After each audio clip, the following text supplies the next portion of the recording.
Another year has come and gone in a flash, and it is time to talk about my 10 favorite movies of 2024.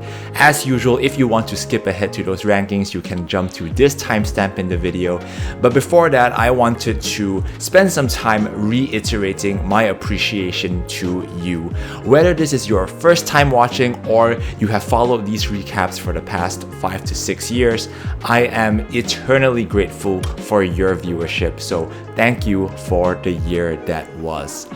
2024 has been a strange one. On one hand, we saw record-breaking numbers for movies in the animated and in the comic book genres, but I wouldn't say this has been the best year of movies. Nevertheless, I think there's been a ton of great films this year, so let's talk about them. Now, I assess each film in 3 ways. Filmmaking quality, which is the technical brilliance of the film, the acting, the writing, camera work, editing, etc. Emotional impact, which is the emotional intensity of the film, and rewatchability. Is this something I would happily watch again on any given day? Alright, let's get to the rankings. We start first with honorable mentions, and I have 4 of them this year. They are No Other Land, the most urgent and disturbing documentary I've seen this year, Dune Part 2 for its technical brilliance and epic final act, Kill for its insane and visceral action choreography, and His 3 Daughters for its smart writing and exploration of grief. At number 10 is a film I found thoroughly enjoyable. It's Sing Sing. This is a profound film about a prison theater group putting on a new play and how they have to deal with the arrival of a newcomer into the group. Colman Domingo is terrific as the lead, and I actually think the supporting performance from Clarence Macklin was even better. This film is a look at the humanizing power of art, how someone like a prison inmate who has lost so much of their soul can find joy in such a desolate place, how they use performing arts to really connect with their sense of self-worth. It's really empowering stuff, and it's also really cool that a lot of the supporting cast are the actual members of the prison theater group. It's definitely an awards contender at the Oscars, and you should definitely see this if you get the chance. Number 9, a film that everyone has been talking about, Wicked Part 1. Now, I am not a huge fan of the musical, but what John M. Chu has achieved with this film is nothing short of spectacular. The production design, the costumes, and 2 amazing performances from Cynthia Erivo and Ariana Grande, who, by the way, I think is a good shout for an Oscar nomination. All of this comes together in what I can only describe as movie magic with 2 capital M's. It hits all the right notes from the classic musical, and its messages of intolerance, discrimination, and friendship are just as relevant today as they have ever been. Number 8 is a film I am so excited to talk about, Kneecap. If any film makes it on this list for vibes alone, it's this one.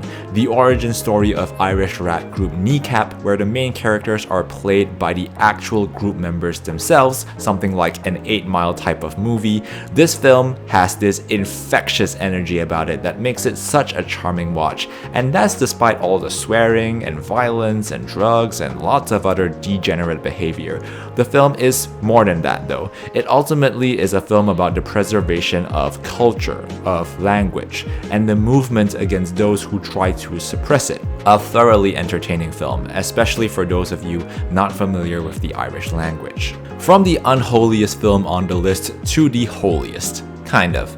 Number 7 is Conclave, Edward Berger's latest film since All Quiet on the Western Front, and what a follow-up this is. Ray Fiennes absolutely brings it in this story about the selection of a new pope and the bureaucracy and politics behind it.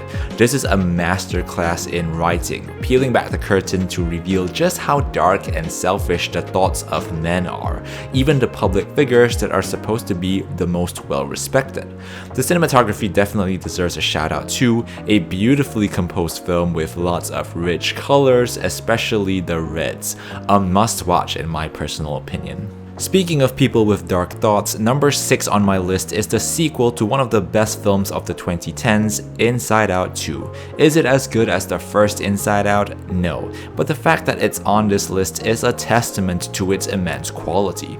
Pixar hasn't exactly been killing it these past few years, but I gotta say this is an inspiring return to form and shows why Pixar is still the best in the business. Our good friend Riley is older now, with more complex thoughts as she experiences new things. And like Toy Story, the beauty of the Inside Out films is how they tackle how characters change as they grow older. And Riley is maturing along with us, the audience. The way anxiety, embarrassment, envy, and ennui are depicted is so creative, and the voice acting, music, the animation style is just as good as ever. Number 5 is a movie that came as a huge surprise, Ghostlight. This is a small movie with an extremely big heart. It follows the journey of a father going through a difficult period in his life who finds a strange sense of belonging when he joins a local theater group.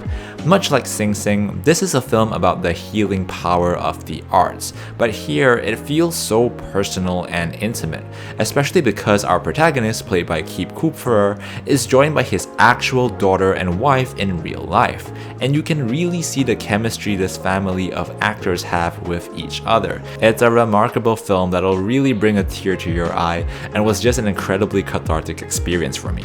At number 4 is a film that says a lot about the dark side of humanity, and that's Civil War. Alex Garland's futuristic look at a war-torn United States is as harrowing as it is thought-provoking. This is essentially one intense road trip movie about a group of journalists traveling to the front lines of a modern American Civil War, and it wastes no time putting you right in the thick of the action. It's visceral, it's violent, and it provides a lot of commentary about the destructive nature of war. It doesn't tell you how the war began, but what is truly scary about the film is that even some of the characters themselves don't seem to remember, and some don't even seem to care. It's a film that completely floored me, and that's why it's on this list. Here we go, it's the top 3, and we're gonna start with a potentially controversial pick. Deadpool and Wolverine is at number 3. I unapologetically enjoyed this movie. It's just so much fun. It scores highest on the list in terms of rewatchability, and it comes at the perfect time in the history of superhero movies. Ryan Reynolds has never been better as the Merc with the mouth, and Hugh Jackman as Wolverine is always cinematic gold as the two team up to save the world. The Deadpool films have commonly been about putting the needs of others before your own, and this movie continues that trend. It's honestly the kind of film that could never be replicated because it leverages the rich history of Fox superhero movies while injecting new life into the MCU. Those last 20 minutes, probably the most enjoyable last 20 minutes of any movie this year. At number 2, I have gone with the best animated film this year, The Wild Robot. A truly phenomenal film about a robot that finds itself in the literal wilderness, learning things beyond what it was originally programmed for. This is a film about found family, told with some drop-dead gorgeous animation. It's a film about parenthood with a heartfelt story bolstered by Chris Bowers' uplifting score. And it's a movie about putting our differences aside to achieve greater things together. It's a film that could only be achieved by a director as experienced as a legend like Chris Sanders. DreamWorks films can be hit or miss, but when it hits like this, it absolutely cooks. And my favorite film of this year is Anora. I am admittedly a huge Sean Baker fan, a director that provides a voice to those who so often don't have one, a guy who shares stories about people living on the fringes of society, and I think Anora is quite possibly his best and most polished film yet. It tells the story of Annie, a sex worker who gets swept up by the childish fantasies of a Russian billionaire's son in this off-kilter, unconventional Cinderella story that goes off the rails very quickly.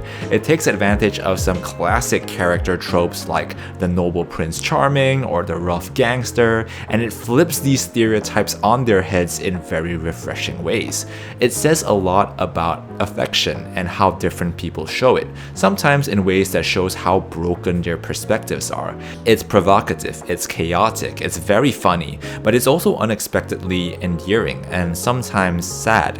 This gives the film an incredibly unique vibe that I did not get from any other film this year, and to me, a film that can combine all of these different elements into a wholly effective story means that it deserves its spot as the best movie of 2024. But that's just my take. I'm more excited about what you think are the best movies of 2024. Share your thoughts in the comments below. I'd love to see them. We are once again at the end of another year, so wherever you're watching from, I want to wish you an incredible 2025. I'll be back with another video soon, so until then, stay safe, stay hyped, and I'll see you next time.